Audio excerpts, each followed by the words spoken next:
नमस्कार मंडळी. आज ऑफिसचं काम लवकर आवरून आम्ही एक अनुभव घ्यायला निघालो. पुण्यातील दिंडी सोहळा बघायला. पुण्यात येऊन तब्बल 4 वर्ष झाली, पण इतकी प्रसिद्ध, भावनिक असलेली दिंडी अजून प्रत्यक्ष पाहायची राहूनच गेली होती. मग काय, यावर्षी ठरवलं काही झालं तरी हा सोहळा बघायचाच. दिंडीमुळे शहरातील अनेक रस्ते बंद होते आणि ट्रॅफिक तर खूप होतं.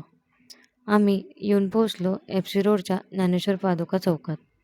मग काय, तिथे पोहोचताच सर्वात आधी नजरेत भरली ती चौकात काढलेली सुंदर आणि आकर्षक रांगोळी.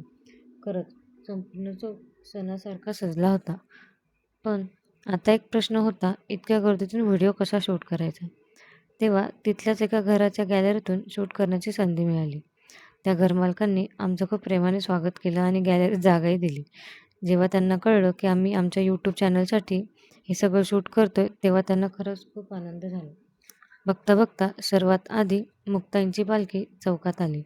या चौकात प्रत्येक पालखी काही क्षण थांबते, तिची आरती केली जाते, मानसन्मान केला जातो आणि त्यानंतरच ती पुढच्या प्रवासाला निघते.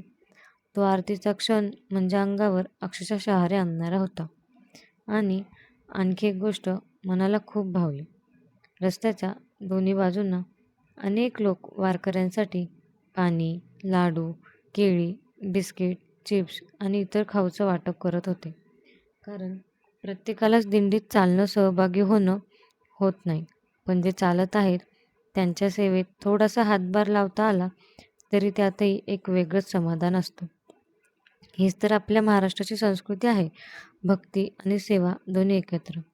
इतक्यात माझं लक्ष गेलं ते छोट्या मुलांकडे. काही जण विठ्ठल बनले होते तर काही रुक्मिणी. त्यांच्या चेहऱ्यांवरचं निरागस हास्य आणि उत्साह पाहून खरंच खूप छान वाटत होतं. आज पाऊस नसल्यामुळेही खूप मोठ्या संख्येने लोक पालखी बघण्यासाठी आले होते. त्यानंतर पाहता पाहता इथे मानाचा नगारखाना देखील आला. त्याची देखील आरती आणि मानसन्मान झाला आणि नगारखाना पुढे सरकला. इथे या दिंडीत टोटल 27 मानाच्या दिंडी येतात. सगळीकडे फक्त एकच आवाज होता, ज्ञानोबा तुकाराम, ज्ञानोबा तुकाराम. खरंच एवढं छान वातावरण झालं होतं ना की बस. ऑफिसचं काम करून, घरचं आवरून जरा पण थकवा जाणत नव्हता हे सगळं दृश्य बघून. खरंच इथे आदेश बांदेकर देखील सहभागी झाले होते. त्यांनी देखील दिंडीचा पुरेपूर आनंद घेतला.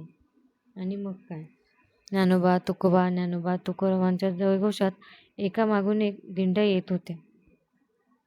संत तुकाराम महाराजांचा जन्म पुणे जिल्ह्यातील देहू येथे झाला होता. त्यांनी आपल्या अभंगातून भक्ती, सत्य, समानता आणि माणुसकीचा संदेश दिला. विठ्ठल नाम हेच जीवनाचं खरं धन आहे, असं त्यांनी आपल्या अभंगातून सांगितलं. दरवर्षी आषाढी एकादशीच्या निमित्ताने देहूहून निघणारी तुकाराम महाराजांची पालखी आणि आळंदीहून निघणारी संत ज्ञानेश्वर महाराजांची पालखी लाखो वारकऱ्यांसोबत पंढरपूरकडे प्रस्थान करते.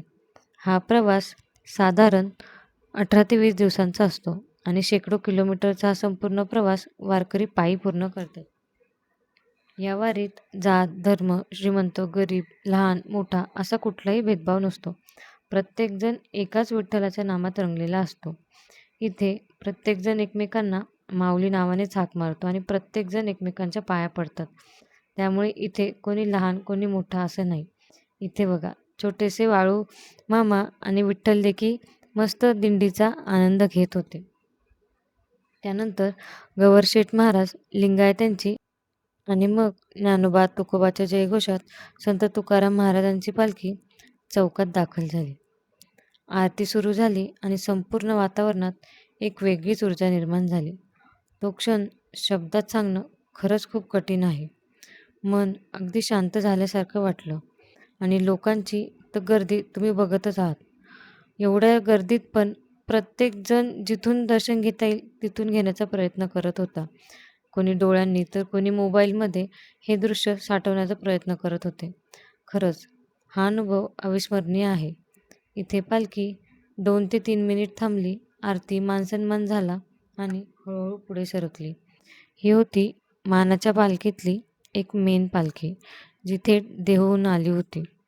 आणि खरंच इथे कोणालाच कसलीही इजा किंवा कुठलीही जीवितहानी किंवा कसलाही धक्काबुक्की हा प्रकार पण झाला नाही, एवढी गर्दी असताना देखील. खरंच म्हणजे वारकरी संप्रदाय किती शिस्तीत आणि नियमात वागतो एकमेकांसोबत याचं हे जिवंत उदाहरण. हळूहळू तुकाराम महाराजांची पालखी पुढे सरकली. दरम्यान संपूर्ण एफ.सी. रोड लोकांनी अक्षरशः फुलून गेला होता. आता थोडंसं वारीबद्दल सांगते, जे मला माहिती आहे. वारी फक्त एक यात्रा नाही, तर महाराष्ट्राच्या भक्ती, समानता आणि सेवाभावांची शेकडो वर्षाची परंपरा आहे. दरवर्षी लाखो वारकरी शेकडो किलोमीटर पायी चालत पंढरपूरला विठ्ठलाच्या दर्शनासाठी जातात. या प्रवासात सगळेच लोक सहभागी होतात आणि आमच्यासोबत देखील दिंडी बघायला एक छोटासा विठ्ठल आला होता. तो कॅमेरा चालू केल्यावर एवढा गोड गोड पोज देत होता की त्याला 5-10 मिनिट बोलण्यातच वेळ गेला. आणि त्यानंतर पुढे आला मानाचा नगरखाना. तो देखील हळूहळू पुढे सरकला. आता येणार होती मानाची आणि शेवटची मेन संत ज्ञानेश्वर महाराजांची पालखी. त्याआधी 27 मानाच्या पालख्या पुढे जाणार आणि मग शेवटी माऊलींची पालखी येणार. संत ज्ञानेश्वर महाराजांचा जन्म आपेगाव येथे झाला. अवघ्या 16व्या वर्षी त्यांनी ज्ञानेश्वरी हा महान ग्रंथ लिहून भगवद्गीतेचा अर्थ मराठी भाषेत सर्वसामान्यांपर्यंत पोहोचवला. त्यांनी भक्ती, माणुसकी, समानता आणि विठ्ठल नामाचा संपूर्ण महाराष्ट्राला एक संदेश दिला. म्हणूनच आजही लाखो वारकरी श्रद्धेने त्यांच्या पालखीबरोबर पंढरपूरची वारी करतात. वारकऱ्यांना अगदी ऊन, पाणी, पाऊस, वारा कसलंही भान राहत नाही. त्यानंतर आली आपली ज्ञानेश्वर महाराजांची पालखी चौकात येऊन थांबली. चौकात येऊन थांबल्यानंतर तिची आरती झाली, मानसन्मान झाला आणि दर्शनासाठी लोकांनी एकच गर्दी केली. आम्हालाही अगदी जवळून दर्शन मिळालं नाही, पण लांबून का होईना संत ज्ञानेश्वर महाराजांचं दर्शन घेण्याचं भाग्य आलं. खरंच व्हिडिओमध्ये जे दिसतं ना, त्यापेक्षा 1000 पट सुंदर हा अनुभव होता. तर तुम्हालाही कधी संधी मिळाली तर हा अनुभव नक्की करा. व्हिडिओ आवडला असेल तर लाईक करा, चॅनलला सबस्क्राईब करा. तसंच भेटूया नेक्स्ट व्लॉगमध्ये. तोपर्यंत रामकृष्ण हरी.